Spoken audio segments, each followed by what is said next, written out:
那就要不就先讲一下怎么接触到周深这个角色，可能要追溯到上一个深情又隐，2024年的7月14号。就这么提。是对，因为那个节点对我来说也很特殊，所以就是它开机的时间我记得一直都很清楚，就是因为深情又隐才接触到了周深安这样一个角色。对，我听导演说，当时找您的时候没有给您太多的信息，就直接跟您说这个角色必须来。对，就是他就是导演给我打了一通电话，然后简单其实就2句话。第一个句话就是这个角色必须你来演。第二句话就是因为我会问导演，就是关于这个角色，就是有没有什么人物小传能给到我。然后导演只说了第2句话，一个好大哥，然后没了。后来我就觉得这可能是一个就是很未知的一种挑战吧，然后我就收拾行李，第2天就进组了。对，那个时候是跟大马导演已经很熟了吗？第3次合作深情又隐，第1次是燃冬，第2次是我们的父亲，第3次就是深情又隐。对，3个戏的类型差别大吗？挺大的。对，因为第一个角色算是所谓传统意义上的一种反派吧，但是他又有他自己很深的一个根基，那个人物又很复杂。然后第2个戏呢，就是跟深情又隐这大哥这角色差别又很大，他是从20多岁一直演到60岁，对，所以他是有一个特别大的一个跨度。然后第3个角色就是深情又隐里边这个大哥，也算是正式的到了一个短剧的大范围里面的一种角色类型，第1次接触吧，算是。对，是怎么跟那个大马导演和他们马秀团队建立起这个信任？这个要感谢格格老师。对，因为我们拍完《玫瑰冠冕》以后，然后格格老师向大马老师引荐了我，并且我们之间建立了一个沟通。然后大马老师在过程当中好像有一直在看我的直播，然后我们就认识了。认识了以后呢，有一天就正好跟格格在连线的过程当中，然后大马老师加进来，就是网上也有那样的一个切片，对，正好就是聊的就是燃冬里面那个角色，然后就第1次跟大马老师在一块合作了。当时觉得这个角色有什么吸引你？我进组的时候就觉得很未知啊，当天晚上才把剧本看完的。对，然后这个戏也不多，好像就5场戏6场戏，对，然后里面就有那么一段台词特别打动我，就是关于那个3000海里的航行和海上5米高的风浪，那一整段，就我觉得这个角色说了这么一整段话，他那个人物状态就是已经在那段词里面表现得非常明确了。在这之前就是也是知道宇航老师，然后包括后面也跟宇航老师拍了2部剧，然后整个的过程当中就是宇航老师的在文本上的这样的一个就是工作是非常非常棒的，所以说那一整段词给了这整个人物的一个根基，然后我看完这一段词以后，我就 get 到了这个角色的魅力啊。这种情况会影响你的表演吗？我觉得不会，谈不上影响，它更多的是一种就是挑战，就是因为你短时间内需要塑造一个就是让大家看到一个活生生的人，这是一个特别难的事情，而且这个人跟那个人还不能一样，所以有的时候就是这个东西会挺困难的，但是就是总是在极限当中才能出好作品嘛，所以在这种极限的这种挑战之下，你的注意力还有你自己的这种工作强度也会随之提高，都拔上来了以后，其实效率会更高。这个困难的克服更多是靠你自己积累经验，还是说也会借助一些比如说跟大家聊啊，或者是去学习一些什么知识？就是大家进组以后一直以来都保持着一种就是角色跟角色之间的关系，我们在整个拍摄的过程当中也会以角色的身份去跟对方去对话。对，在最开始的时候其实没有做得特别好，但是后来慢慢的就是在这个过程当中的时候能找寻到一种能够更高效的辅助自己工作的一种方式和方法。那周春安这个角色演的时候有什么比较难上手的地方吗？您是说第1次的时候吗？对，没什么的，就是也没有说是难度很大或者什么的吧，因为它本身它整个的体量没那么大，我的戏本身没那么多，但是就是在进组以后，我是后面就是进组以后好像隔了1天才开始拍的，然后大家其实都已经进入到那个人物角色里面去了，你随之就会被大家带进去。我那个在拍深情诱引的时候，更多的其实是跟随着大家的感觉在走，慢慢的就把这个人物带出来了。对，听导演说他的这个指导风格还挺特别的，好像不太喜欢去给演员说戏，他都不太跟你人聊剧本，是这个情况吗？啊，我本身就是话少，对，有时候我说很多话，其实就是话多的时候，其实我是在梳理我自己的思路，对，所以有的时候我在进组以后，我会就是秉承着一种就是更多先去尝试，就是我先不跟您说，我先不跟您去沟通，对，但是我们该是角色的身份是角色的身份，我们该怎么对话怎么对话，但是我说的少一些，做的可能会多一些，就我先把这个结果呈现给你们，如果 OK 的话，那我们就 OK， 如果不 OK 的话，那我们再聊是怎么样去调整。对，因为我觉得有时候我表达上可能如果失误或者什么之类的，我们会影响到一些工作的效率。当时在那个深情诱引刚演完的时候，有预料到说这个角色后来会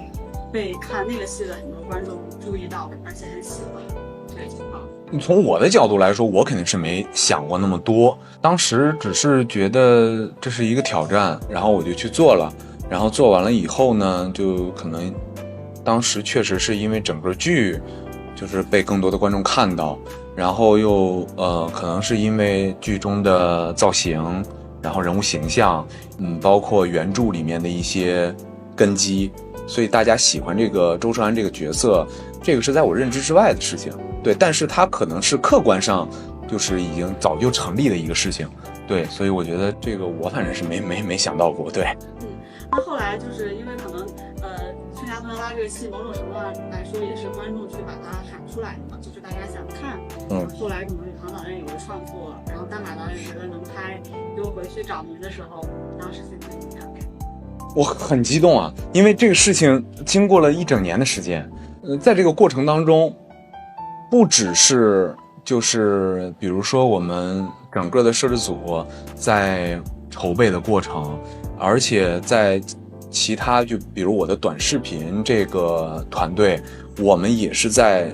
就是为了这方向去努力嘛，因为就是在搏一个可能性嘛。所以那个时候其实我也不清楚会不会有这样的一个后续，对，但是大家呼声很高，而且那一段时间的时候，短视频团队的小伙伴还帮着一块拍出来了很多类似于这个番外的一些就是10几秒、20几秒那种短视频，然后大家看到了以后，然后也是不停的在说这个事情，其实他们也做了很多的一些贡献。最后得到这个消息肯定是特别开心的，因为又能重新面对周胜安这个角色了，也可能是因为第一回没演爽。那也听宇航老说，就是重新创作出来这个《悬崖断拉》的剧本之后，肯定人物都会比当时只是一个配角的时候更加立体嘛。再去看到这个剧本，对这个人物的理解也好，或者说他打动您的地方，又有哪些？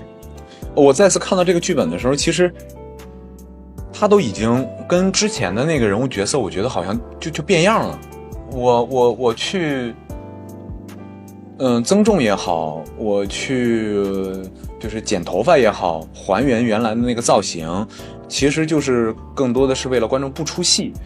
但是在整个的剧本当中，我看到的更多的其实是周胜安的另外一面，包括导演一直也在跟我们讲，就是他是周胜安的另外一面。对，然后其实剧中更多的就是跟白小姐的对手戏是相对来说更多的。其实我觉得跟白小姐之间的关系是非常打动我的，就她好像抛开周胜安跟白小姐的这个身份去拿掉以后，我们回归到生活当中，大家也是能找寻到周胜安跟白小姐两个人之间的这样的关系的，就有点类似于就是我懂你，但是不够，我还要想让你懂我，就是这样的一层关系，就是它挺符合当下大家对于爱情的一种现状的，所以这个其实也会更打动我。对，这个戏拍之前，导导演说有点遗憾，是觉得给你们俩的准备时间有点短，你个人觉得？就是我觉得很多事情都不一定说是就是一句话把它说死嘛。准备的时间短，那我们可能警惕性会更高，对，就是在这个工作的过程当中，然后会更沉浸的去体验这个角色，因为我们没有过多的设计。我们在整个的过程当中，尤其是我跟白小姐那么多的对手戏的过程当中，我们更多的就是只能去就是全身心的关注到对方的身上，然后去感受对方，去感受整个故事，去感受每一个人不同的人物，然后跟每一位对手演员去搭建这样的一个情感上的一个桥梁。对。那其实现在这个书生短剧的整个制作的这个流程，包括可能一些习惯，跟你们当时在学校学的那一套体系可能也不是完全能对接上。最开始拍的时候确实会有不适应。最开始拍在整个的过程当中，我会觉得就是更多的就是直接奔着那个结果去了，然后好多忽略了很多的过程，因为大家好像更多的爱看就是我就要那个及时的结果，并且我需要你准确的去表达。但是后来慢慢的我开始尝试准确的去表达这个人物或者感情，然后再到后面的时候慢慢我又发现它好像不能那么准确，然后就在这个过程当中你需要去做到一个就是你既需要让观众感受到你此时此刻当下的这个情绪，你还不能够说把这东西变成一个刻意的一个又得让这个准确变得很自然，它就不能那么准确。所以在这个整个的这个过程当中，我发现其实跟学校里面学到的一些东西其实还是有不一样的，更多可能是在学校里面建立了一个更深的基础，然后出来开始拍剧以后，好像面临的是更多的是实践方面的一些东西。对，在这个实践的过程当中也收获到自己的一套理论吧，算是。对。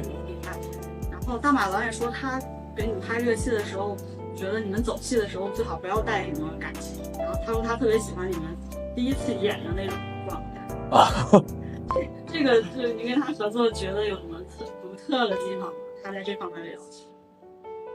求？大马老师更像是一颗定心丸，就是你跟他在一块拍戏你特别安心，因为好像你不管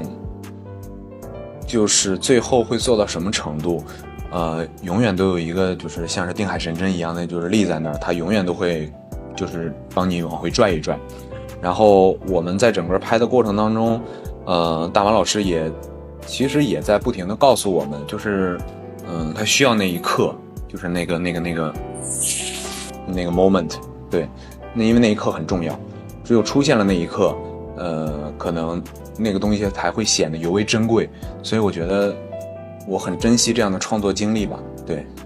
其实他当时说那个时候，我就也想到了，就是我们舞台演出、话剧演出的一些习惯，因为那个就都是一遍过啊，是对。包括之前有一个我很喜欢的国外的演员，他也是，他说他觉得当时拍影视剧很不适应的一点，因为他以前演话剧这样，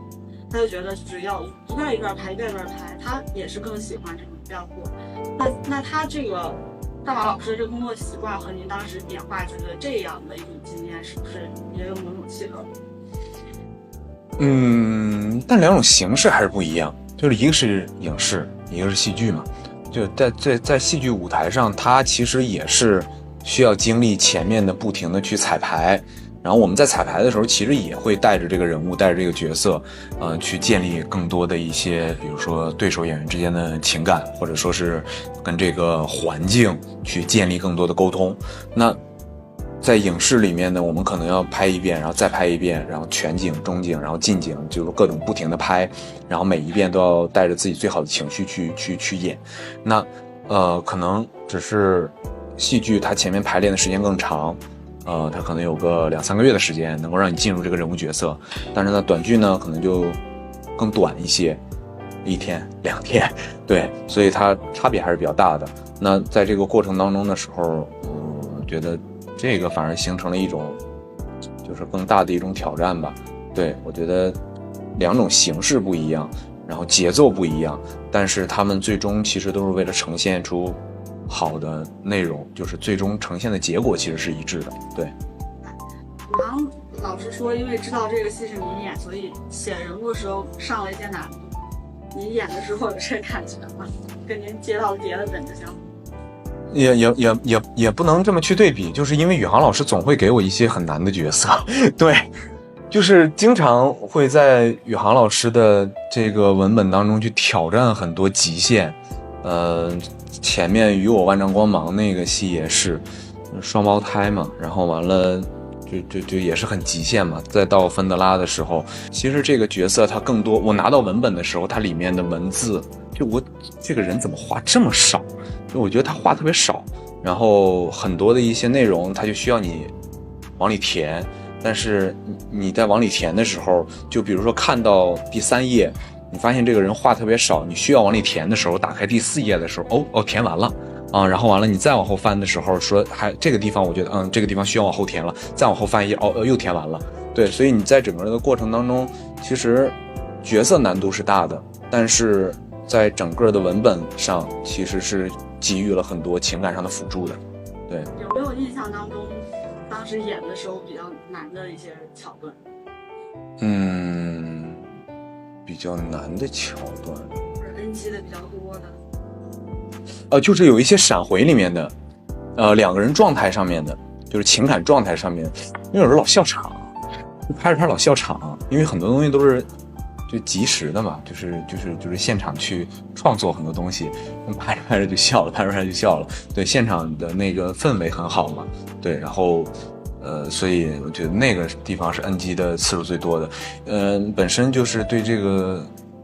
文本也好，行业也好，然后包括对自己的工作也好，就是带着一种敬畏心去做，然后在整个的过程当中你会更专注。所以我觉得就是可能有的时候，在包括大马老师前面也说过，就是那一次可能就够了，所以更多也没有什么难度上的一些说法。对，这个两位主角的眼神戏特别多嘛，这个你们两个当时在演的时候感觉怎么样？感觉怎么样？就是呈现出来的结果就是感觉，对，就是因为在整个我们没对过眼神会怎么交流，然后也没对过说我们更多的就是一些调度上面要配合镜头啊，要配合一些调度什么之类的那些，我们更多眼神上还有包括情感上，也没对过特别多。对，就是大家在过程当中去感受对方啊，而且我跟郭老师我们两个人在现场开拍以前，我们会有的时候会尝试去感受对方，就是用那种就是好像有一种戏剧的那种，就是把它当成一个舞台，然后我们去感受这个磁场，然后彼此去感受对方。经常会问，就是你感受到我了吗？我感受到你了，那我也感受到你了，那开始吧。对，但是你描述出来感觉是一个很尴尬的过程。就其实没有，就是这个过程当中只有2个人，就是周围所有的环境，摄影也好，灯光也好，然后导演也好，或者我们所有的制片部门也好，什么就是在这2个人在感受对方的过程当中，其实周围是不存在的。对，所以其实没有那么尴尬。其实某种程度上来说，它也可以被视为一个你们入戏的一个过程。是的，是的，对。就不像我们可能有些刻板印象里觉得短剧拍特别快，大家都是开机马上拍，拍完马上走，没有什么这个过程，技术的过程。也是有的，就是只不过有的时候我们会在就是比如说架好灯光和机位的这个过程当中，我们把这个事情做了。对，就对大家的效率要求非常高。对，是的，是这样的。对。听大马导演分享说，这个戏也用到了一些不是完全的电影设备，可能比如说用到了一些电影拍摄的一些镜头，或者是在预算允许的范围内去打造一些所谓的电影感的这个拍摄这个呈现方式。那您当时拍的时候有这种感觉，在制作上这样？有，尤其是拍到越往后的那几天的时候，这个感受会特别的强烈。我记得中间有一个镜头，就是在白青梅那天晚上跟他的发小吃完饭以后，然后他发小问了他一个问题：周深爱你吗？然后他因为自己的情感，然后也因为自己的很多的问题，他好像退缩了，然后在问周深安这些问题的这个过程当中，也没有得到一个明确的回复，所以2个人在回到家以后，有一个移镜的那个镜头，然后那个镜头到最后的时候，导演只说了一句话，他说周深安你最后的时候眼睛看向镜头。然后其实从那一刻的时候，我就好像在整个的这个过程当中有了一种就是很新奇的一种体验，就看向镜头的那一刻，就通过那样的设计，我好像变得更无措了，就是我不知道应该怎么办了，对，我更慌了那一刻。对，所以在整个的过程当中，就是所有的这些镜头设计其实是同时给到了演员很多刺激的，所以我觉得这是一种就是很难忘的一次拍摄经历吧。隧道的戏大家也都很喜欢啊。那些戏拍的顺利吗？没有那么顺利，其实对，因为那个隧道很特殊，我们那辆车在另外一个架子上面，然后前面有一辆车拉着那个车往前走，因为我们的机位都是同时在那个架子上面去架的机位，那开过去你掉不了头，然后只能倒回来，所以一条可能开过去10分钟，倒回来40分钟，10分钟40分钟，对。那这个等40分钟的过程中，你们俩在干什么？里面不是还有一些在隧道里面2个人好像接近了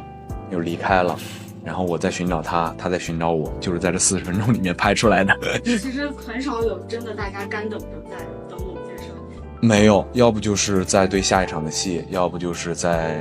忙活那些事情，对，要不就是在搞抽象啊。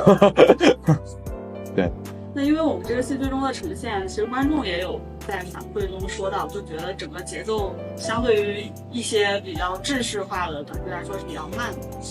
然后宇航导演也刚才分享说，他创作的时候专门给了可能30集的空间去铺垫2个人的这个感情。那你们在接到本子包括演的过程中，对于这种可能相对来说新一点的这个戏剧节奏有什么样的感受？我没想过这个事儿，就我好像没定义过这个事儿，就它是一短剧，或者说我接到过的本子它就是个短剧，然后我看到很多不一样的东西以后它不是短剧，就没定义过这个事儿。所以当我们看到本子的时候，其实更多是关注这个故事。看到的时候会觉得这个整个的这个情感的梳理好清晰，然后整个的这个人物立得又很足，就是更多的是这样的一种感受。对。在演的这个过程中有加一些自己的设计吗？或者是临场碰撞出来的一些灵感？有，我觉得大家应该都知道了。对。对，就是54集嘛，然后还有其他的一些过程当中其实也是文本当中没有的，比如说一些小的一些点或者什么之类的，就可能就在现场的碰撞当中慢慢的，因为导演有时候也是拍到后面的时候没有喊咔的过程当中，那你就一直演嘛，然后可能就出来了一些其他的东西，但是好像没有特别多。对。整体来说跟那个雨欣2个人的配合还是从头到尾都相对比较默契。对，非常默契。有一个磨合的过程？没有。完全没有，我感觉这个跟拍摄的这个过程也有很大的联系。最开始的时候导演没让我们2个人见面，那定妆也是2个人分开定的，然后跟导演聊剧本聊内容也是2个人分开聊的。然后到开机的第1场戏，我们2个人的第1场对手戏就是相亲，在那个茶室，然后营造出来了那样的一种陌生感，然后建立起来了以后，顺着那个接着往下走，就把这个故事拍完了。而且整个的这个过程当中，这种默契源自于它的一种好像就是磁场上，就是能感受到彼此那种，就是像刚才说的，在架灯光架机位的时候，我们会问彼此能不能感受到对方，对这种。那就是可能也不是单纯通过剩下分的大宝，可能您整个的外形包括之前的一些角色都会让观众给您贴了一些标签，比如像什么小孩书啊，或者是什么样的大红标签，对，会担心自己被定型？其实也会，对，因为我现在根本演不了27岁的角色了。就是我其实从演员的角度还是希望去尝试更多不同的角色，不同的类型，然后不同的故事。但是就是如果长时间的去塑造一类角色或者什么之类的，肯定这个观众就是会对你有一个就是固态的一个就是认知嘛。然后在这样的一个认知之下，如果你再想跳出来，你需要花费更多的努力。对，当然这我觉得也不是一件坏事儿，对，就是可能在未来会给你更大的挑战，对。那以后会在选本子的时候就留意一些，不要设定年龄这么大的角色。也还好，就是我一般都是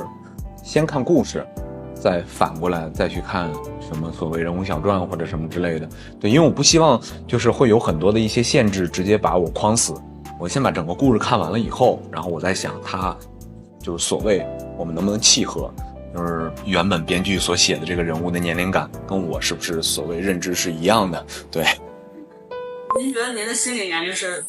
27岁还是更小更大？就是客观上来说，我是98年的一个人，但是无论是从样貌还是心理上，都是45岁吧。对。为什么会心理上也45岁？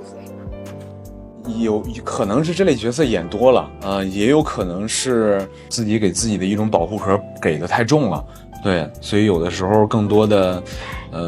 说的少了以后，然后慢慢很多东西都沉在里边，然后沉着其实有很多话就说不出来了，然后给人的感觉好像就是那种老谋深算那种。对。这个话比较少的性格是一直这样，还是说选择这个行业之后？也不是，就是之前的时候话也挺多的，但是发现自己老说错话，后来就慢慢少了。对，因为大马导演和宇航好说您就是认识您之后就觉得您话挺少。对，我平时的时候很少会跟大家去沟通很多就是东西，对，除非大家真的是就是说提醒我一下，就是这是聊创作呢，你多说几句，我说好。对。会觉得憋得慌吗？不会，还好。对，因为有的时候你把这股子劲儿憋住了以后，其实把它更多放戏里边了以后，它可能更多通过那个人物会释放更多的东西。对。那这个戏就是上了之后，或者说也不说上了之后吧，您从头到尾看了吗？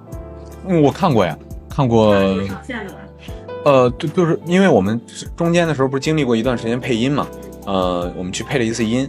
然后完了后面的时候在上线以后我们又看了一次，然后刷到花絮了以后我又看了一遍，然后再来这次以前又看了一遍，前后可能有个大概5遍的样子吧。对，就是中间算上一些，就是肯定会看。对。每一次看的这个视角都一样吗？不一样，是站在演员观众视角还是不一样。我从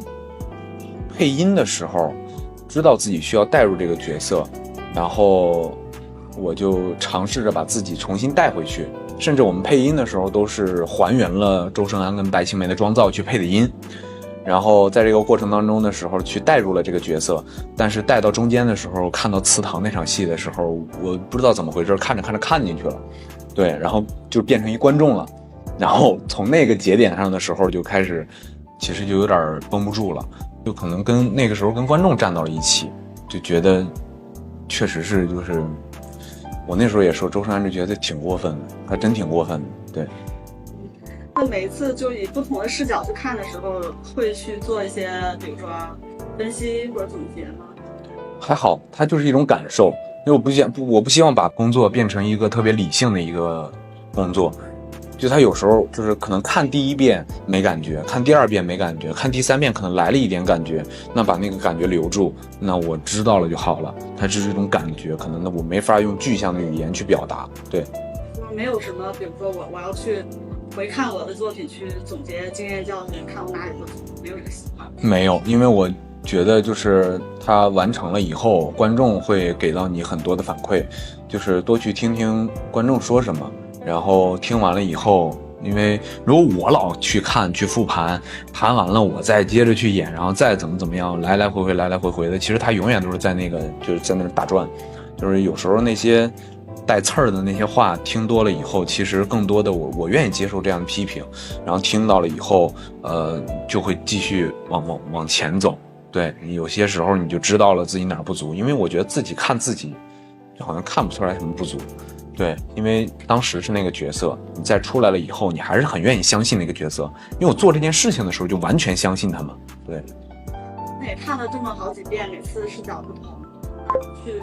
就是站在这个整个剧的这个角度去看，你觉得他获得成功的原因有哪些？就是我觉得整个的这个制作团队，然后以及包括就是我们导演还有编剧，然后以及对手演员，就是大家的努力是分不开的。然后尤其是我们，因为圣夏芬德拉在整个的这个制作过程当中，它的难度是非常非常大的。然后包括我们就是也提到过，就是关于那个隧道拍摄的这个过程，然后以及很多我们摄影机，然后包括它的就是器材上的一些选择，然后包括它整个文本上的难度，包括它就是到最后呈现出来的这个效果，其实难度都是非常大的。无论是我们从制片部门也好，或者说是从我们的一些技术部门也好，然后以及导演以及编剧以及演员，其实大家都付出了非常大的心血，然后去完成了这样一部剧。而且就是包括在跟对手演员的整个的过程当中，会面临很多的一些困难，包括戏上的一些难度啊也好啊，或者什么之类的也好。但是我觉得我跟郭老师在整个过程当中，就是还是克服了挺多困难的，包括我们在很多的一些重场戏里面，就是我觉得用这么一句话说吧，如果没有郭雨欣所饰演的白青梅的话，周生安这个人的感情就完全不成立了。对，反正我觉得也离不开观众朋友们的喜欢，就是也感谢大家一直以来的支持。对，大家能够完成圣夏芬德拉，并且呈现到观众的面前，然后观众也看到了这样的一些结果，并且去喜欢它，这些我觉得都是很珍贵的。对，完成了一次特别奇幻的旅程吧。那您的戏在红果上的多吗？占比大？好像大部分都是在红果上。对。您觉得在红果这个平台，它本身的一个平台调性，或者是它做的一些这个宣传传播的这个策略，对于您作为演员来说有什么帮助？今年算做演员应该是第6年了，然后之前零零散散吧，就是一年当中可能有个就365天，可能有65天的时间在拍戏，对，剩下的300天可能都在休息。对，然后在后面的时候呢，就是开始接触到了短剧，然后完了包括跟红果合作，就是其实在这个过程当中，其实算是给了我一个饭碗吧。对，就我觉得作为演员来说，我能够不停的去拍戏，就这很早以前就是我的梦想，就我能创作很不同的人物，然后我之前是做不到的，因为我没有这样的条件。然后后面的时候，就是在接触到了短剧，接触到了红果，然后慢慢有了很多的一些就是好的人物、好的故事、好的内容，然后完了能够不停的去尝试，对，就是给了我个饭碗。对。您自己有关注过，被迫关注到自己的一些，比如说个人热度的排行吗？我肯定关注到了，因为在之前的一段时间里面，我的手机基本上都是，就是我每天早上醒过来，不是闹钟把我叫醒的，是朋友的祝福把我叫醒的。对，大家给我报喜嘛，然后完了今天是哪，明天怎么样，然后怎么样，然后很多之前的亲朋好友什么之类的也会跟我说，他说哎老刘你现在怎么样，现在然后给我发一截图什么之类的，然后我才发现我身边这么多人都在看短剧。对，就对于自己这个热度的飙升，就是有什么感想？感想不太敢想。对，确实没那么敢想过。对，就确实不太敢想，就是说能够到这样一个位置或者什么之类的吧。后来想了一下这个事情，包括就是整个的这个上的剧啊，然后完了包括制作团队的努力，还有包括短视频团队的小伙伴们的付出，然后其实所有的这些东西，包括每一位对手演员，就是大家互相之间互相成就，然后慢慢一步一步走过来。其实我是觉得到那一刻的时候，我当时是没反应过来，在后反就是过来的时候，我是觉得好像确实还挺不容易的，就是每一位大家都挺不容易的。对，就是能够到这样的一个阶段，好像离不开身边任何一位停留过朋友的支持和他们的信任。对，同样离不开你塑造了那些大家喜欢的角色，这些角色的魅力。反正我觉得大家肯定喜欢的都是就是演过的那些剧、故事、角色。对，然后我觉得可能之前大家可能对廖旭这个人了解的更少，但是对剧里角色了解可能会更多一些。那就是前我们经常会讨论，可能说有些演员就是要保持一些神秘感什么的，就是少减少日常曝光，去维护角色的这个新鲜感。但是因为你们这个短剧赛道可能有一定特殊性，会担心这两者有些冲突？会，有一段时间我就没有直播嘛。对，因为我觉得就是可能我需要把更多的时间留给角色，对，然后我就更多的从这个公众的这个视野里面退出来，然后去专注于角色。现在更多的直播可能也是就是大家在宣发的时候，然后完了播一播，然后就是让大家知道有这么一戏，然后在后面的时候自己空闲的时候，如果真的是空闲时间比较多，然后完了可能会上来跟大家在一些关键节点的时候去聊聊天或者什么之类的。我其实也是赞同，尽可能的我还是少去那个什么。对，因为我其实本身对自己就挺不自信的，因为我怕就是如果我暴露的过多，大家会认识你过多。这个源于很早之前的时候，有一个朋友跟我说过的一句话，他说：“老刘，我看过你的短剧，但是你总给我一种熟人装逼感。”我说 OK， 我说好，就是从这个节点上开始的时候，我觉得那可能我需要退出来一些。对，现在这个自信心有更建立起来？还好吧。对，其实也没有建立特别多。对，为什么这么大的成功和这么多赞誉在这边放着，还是没有给你很大的自信提升？因为我怕可能下一次就不是这样的结果了吧。对，就是还是希望每一个角色都能够带给大家很多好的一些影响，或者说是一些不一样的一些体验。反正还是希望大家能够在这个过程当中就是不停的向前走。对自己的心态还是一直有一个警钟在那里敲。对，我其实就是因为这个吧，就是总有一个声音，我脑子里边那声音老打架，你稍微一高兴你下去一下，再一高兴下去，就那种。对。那这个戏就破了这么多记录，然后您个人的热度又升到这么高之后，在生活和事业上有什么变化吗？有还是有的。对，就是我觉得从工作上面来说，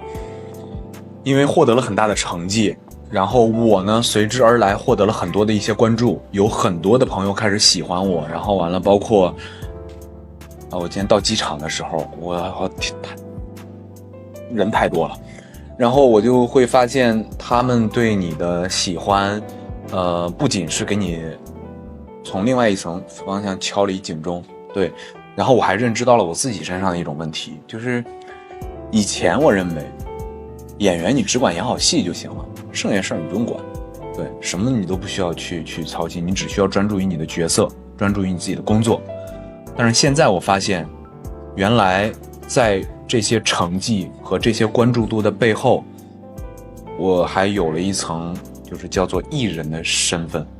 那有了这层艺人的身份以后呢，我就发现原来我的工作不只是演戏了。对，所以出现了很多很多，包括就是在整个的9月份到今天为止，出现了很多很多我认知之外的事情，而且它的节奏非常快，让我能够处理信息的时间也非常短。我在整个的过程当中，慢慢的，就是变成了一种就是被推着往前走的一种感觉。所以在整个这个其实做我认知之外的事情的时候，我其实做的特别不好。对，然后我就想着可能都是一些经历吧，就是人犯了错以后，你知道错误在哪儿了，那你就能去更正这个错误，去弥补一下自己的一些不足和短板。那在未来的时候，可能不光我要做好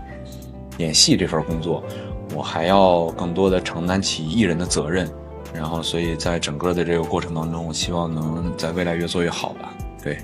那演戏之外的这些认知之外的工作，你是想说尽力去把每件事都做好吗？还是说以后也会有更多权衡和取舍？这个我还在接受信息当中。对，我其实还在不停的就是去复盘，我到底应该怎么样去做。就还是回归那个话吧，就是我可能说的不那么多，就在未来如果我做好了，观众会给我正反馈，对，所以我得到正反馈的那一刻的时候，我可能就清楚了，对，也许我脑子里面的这个思路是正确的，如果不对，那我就再继续往前走就好了。对，你刚才说的就是对于做演员认知的时候，我就明白为什么你说你的心理年龄是45岁啊，你的那个状态就很像老艺术家，就是觉得我就演戏，我骑自行车上班，演完戏回家。对，类似吧。像那话剧院的老师。对，就是也不太一样，就是换到现在来说的话，肯定就是可能确实是在认知上确实没跟上嘛，对，确实没跟上，这个我自己对。没有什么可着急。对，慢慢来吧。对，谢谢您。